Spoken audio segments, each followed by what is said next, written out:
اعوذ باللہ من الشیطان الرجیم، بسم اللہ الرحمن الرحیم۔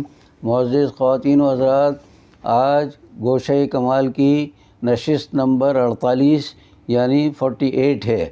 ہمارا آج کا موضوع پچھلی نشست والا ہی ہے، یعنی کتے ہی کتے۔ لوگوں نے اعتراض کیا کہ کتے ہی کتے کیا چیز ہوئی، تو میں اصل میں آج قرآن کے حوالے سے کتے کے بارے میں گفتگو کرنا چاہ رہا ہوں۔ ہمارے ارد گرد چاروں طرف جہاں آپ دیکھیں کتے ہی کتے نظر آتے ہیں بھونکتے ہوئے، چھوٹے بڑے مختلف رنگوں کے۔ تو ظاہر ہے کہ ہمارے جب چاروں طرف کتے ہی کتے ہوں گے تو ہم عنوان اس سے بہتر اور کوئی تلاش نہیں کر سکتے کہ اس موضوع پر جب ہم گفتگو کریں تو اس کا عنوان کتے ہی کتے ہو۔ لیکن ایک بات میں یہاں بتانا چاہ رہا ہوں کہ یہ جو کتے ہمارے ارد گرد پھیلے ہوئے ہیں، یہ کوئی ہمدردی کے نام پر ہے، کوئی ہماری حفاظت کے نام پر ہے، مختلف نام لے لے کر یہ آتے ہیں اور ہم پر بھونکتے ہیں، اور جب ان کا وقت ختم ہوتا ہے تو چلے بھی جاتے ہیں۔ کتوں کے بارے میں یہ کہہ سکتا ہوں کہ یہ جو بھونکنے والے کتے ہیں جو ہم پر مسلط ہیں، ہمارے ارد گرد جمع ہیں، ان کے بارے میں فارسی میں بڑی اچھی ایک مثال دی گئی ہے۔ برعکس نہند نام زنگی کافور، یعنی شکل و صورت تو حبشی جیسی، کالے کلوٹے حبشی جیسی، لیکن نام جو ہے کافور جیسے سفید خوشبودار چیز کا ہے۔ تو یہ جو ہمارے ارد گرد جو لوگ ہیں ان کو آپ دیکھ لیجئے کہ اندر اور باہر سیاہ ہیں، بالکل حبشیوں کی طرح، غلاموں کی طرح، لیکن ظاہر یہ کرتے ہیں کہ ہم تو بڑے خوشبودار ہیں، بڑے سفید ہیں اور بڑے پاک و صاف ہیں۔ تو ان کی پاکی اور صفائی کا عالم یہ ہے کہ یہ اگر سفید بھی ہیں کافور کی طرح تو ان کی خوشبو جو ہے باہر آتے اڑ جاتی ہے۔ اندر اپنے حلقے میں تو شاید یہ خوشبودار ہوں، لیکن ہوا میں آتے ان کی خوشبو جو ہے وہ کافور ہو جاتی ہے۔ یہ محاورہ بھی ہے کہ خوشبو جو ہے کافور ہو گئی، یعنی اڑ گئی۔ تو اس سے آپ اور یوں بھی سمجھ لیں کہ ہمارے یہاں جو بار بار کہہ مکرنی کی عادت ہے سیاستدانوں میں، حکمرانوں میں، برسر اقتدار طبقے میں، کہ ایک بات کہتے پھر مکر جاتے، ایک بات کہتے مکر جاتے ہیں، جس کو آج کے دور میں یو ٹرن کہا جا رہا ہے۔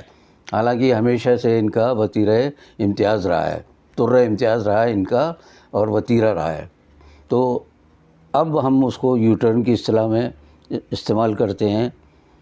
اصل میں یہ جو وحشی یا زنگی کافور سے پہلے جو برعکس نہند یا نہند جو لفظ استعمال کیا ہے، یہ اصل میں اسپین پر جب حملہ کیا تھا مسلمانوں نے تو ان کے درمیان اتفاق سے ایک حبشی بھی تھا سپاہیوں میں۔ اس حبشی کو دیکھ کے سپاہی مذاق بھی اڑاتے تھے اس کا، دوسرے جو صاف رنگ کے تھے۔ تو اس کو بیچارے کو ذرا سا خیال آیا، پھر لوگوں کو بھی خیال آیا کہ چلو اس کو نہلایا جائے۔ اب صابن سے رگڑ رگڑ کے اس کا برا حال کر دیا۔ اب کالا رنگ تھوڑی جا سکتا ہے کبھی، وہ تو فطرت میں شامل ہے۔ تو اسی طرح ہمارے یہاں جو سیاہ باطن کے لوگ موجود ہیں، ان کو آپ کتنی بھی تبلیغ کریں، نصیحت کریں، ہدایت دیں، ان کا رنگ تو وہی کالے کا کالا، ظاہر و باطن ان کا کالا ہی رہے گا، اس میں تبدیلی نہیں آ سکتی۔ تو اس کے بعد ہم آتے ہیں اصل اپنے آج کے موضوع کی طرف، اور وہ ہے قرآن کے اندر کتوں کا اگر ذکر ہوا ہے تو میری حد تک مجھے معلوم ہے کہ 2 جگہ ذکر ہے۔ ایک تو اصحاب کہف کا کتا مشہور ہے کہ جو کہف کے غار میں جو لوگ پناہ لیے ہوئے تھے یا سو رہے تھے، ان کی حفاظت کے لیے وہ غار کے منہ پر پیر پسارے بیٹھا تھا، اور محسوس نہیں ہوتا تھا کہ یہ زندہ ہے یا مردہ ہے۔ کم و بیش 300 سال تک اندر غار میں جو لوگ موجود تھے وہاں سو رہے۔ اس کے بعد اللہ نے ان کو جگایا تو باہر کی دنیا بدل چکی تھی۔ اس پورے عرصے میں اس کتے نے ان کی حفاظت کی۔ تو اس کے بارے میں تو ہم کوئی نازیبہ الفاظ نہیں کہہ سکتے، اس لیے کہ قرآن نے اس کا اچھے طریقے سے ذکر کیا ہے، بلکہ بعض علماء نے اور ذاکرین نے کہا کہ یہ واحد کتا ہوگا جو جنت میں جائے گا۔ باقی عام طور سے کتے کے بارے میں کہا جاتا کہ وہ نجس ہے، ناپاک ہے۔ تو اس کتے کے بعد اب جو کتے کا ذکر ہم کر رہے ہیں قرآن کریم میں، وہ اصل کتا نہیں ہے بلکہ اصل انسان ہے جس کی صفات اور خصلتیں کتے جیسی ہو گئی تھی۔ تو اسی لیے اس کو قرآن نے کتے کا لفظ استعمال کیا، اس شخص کا بھی ذکر کیا، لیکن اللہ تعالیٰ نے اس کا نام نہیں لیا۔ ورنہ وہ چاہتا تو نام بھی لے دیتا. نام اس لیے نہیں لیا کہ اول تو اللہ کو کسی کو بے وجہ بے مقصد ذلیل و خوار کرنا نہیں ہے، اللہ کا مقصد نہیں ہوتا یہ. دوسری بات یہ ہے کہ وہ کتا ایک علامت ہے. اصل کہنا یہ چاہ رہے ہیں کہ کتے ہی کتے، جو میں نے عنوان رکھا تھا کہ اس کتے کی صفت کے لوگ یا خود کتے مختلف نسلوں کے وہ آپ کو نظر آئیں گے، اس لیے نام لینے کی ضرورت نہیں ہے.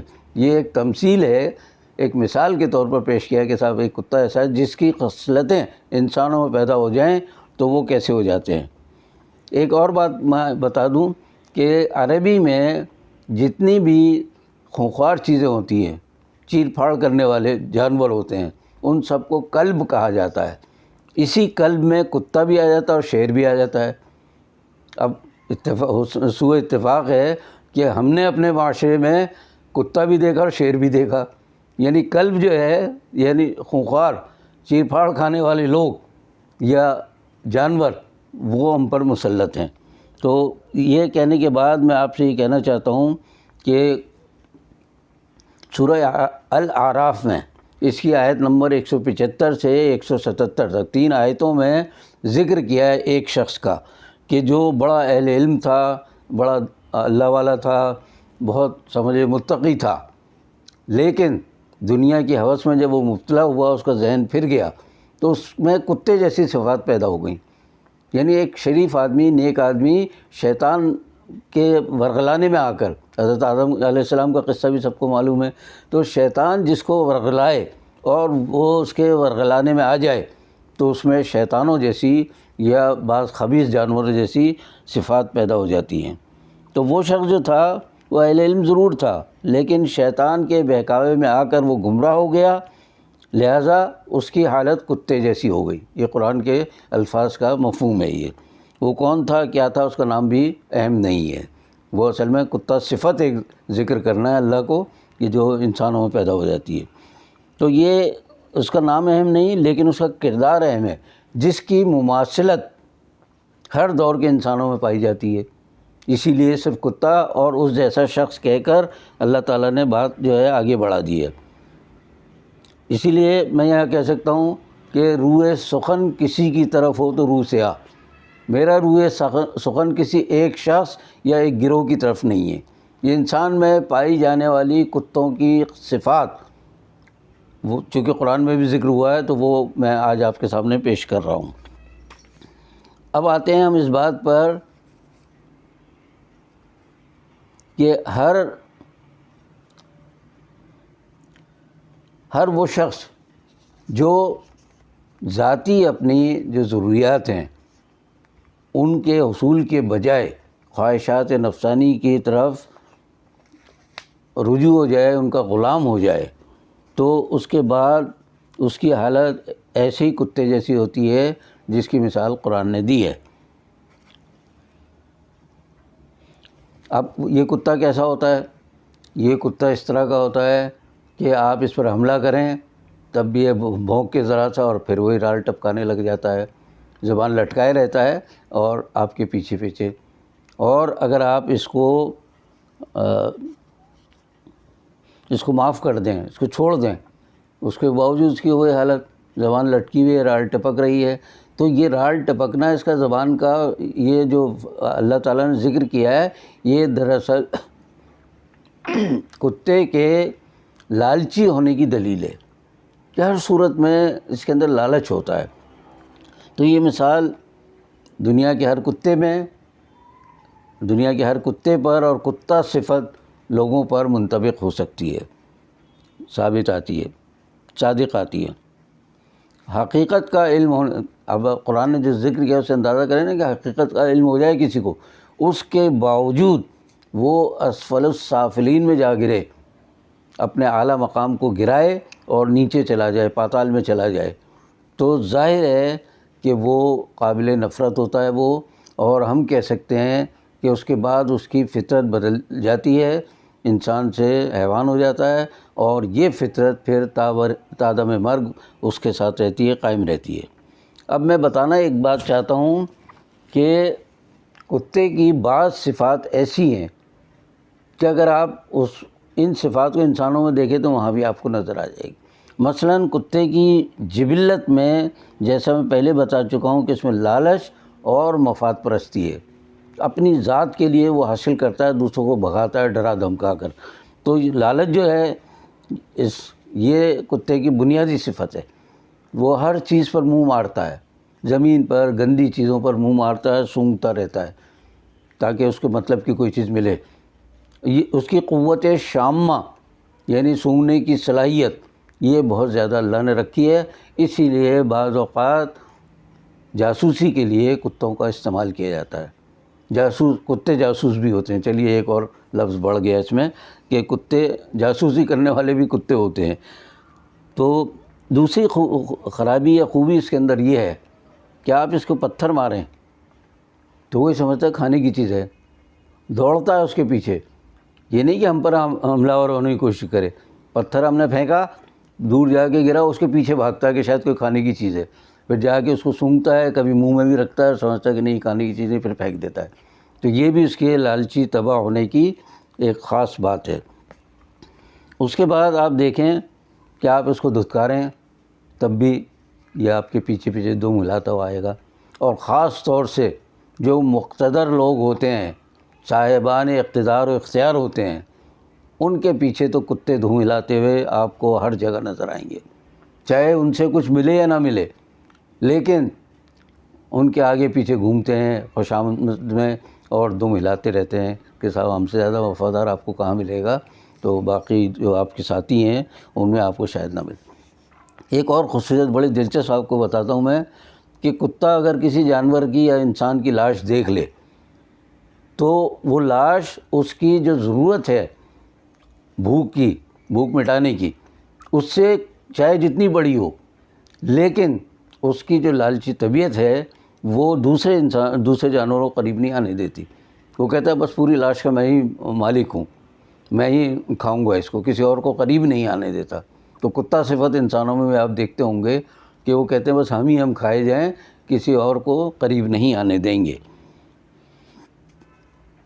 اس کی ایک اور بہت نہایت خراب خصلت ہے وہ، جسے میں اچھے الفاظ میں بیان بھی نہیں، صاف الفاظ میں بیان بھی نہیں کر سکتا، کہ یہ بہت زیادہ شہوت پرست ہوتا ہے. پیٹ کے علاوہ جنس کی بھوک مٹانے کے لیے بھی یہ پاگلوں کی طرح ادھر ادھر دوڑتا پھرتا ہے.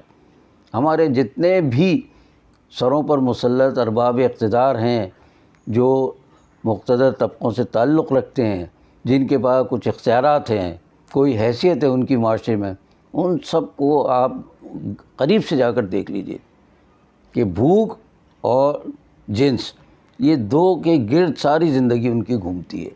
یہ آپ ذرا سا اس پر تحقیق کر کے دیکھ لیجئے. تو اس مثال کی روشنی میں میں یہ کہہ سکتا ہوں کہ اللہ تعالیٰ نے ہمیں نصیحت کے لیے کچھ واقعات بیان کیے ہیں، کچھ شواہد بیان کیے ہیں، کچھ تاریخی حقائق بیان کیے ہیں.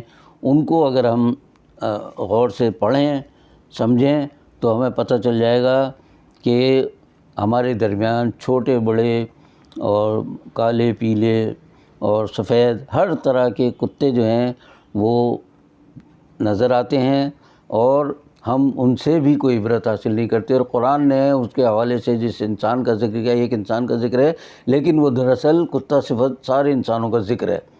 تو میں یہاں یہی کہہ سکتا ہوں کہ فاعتبروا یا اولی الابصار، اللہ نے ہمیں بصارت اور بصیرت دونوں عطا کی ہے، اور یہ اس لیے ہے کہ ہم اس پر کچھ سبق سیکھیں، اس سے ہم کوئی نتائج اخذ کریں، عبرت حاصل کریں. ہم اگر عبرت حاصل نہیں کرتے تو صحیح معنوں میں ہم انسان نہیں ہیں.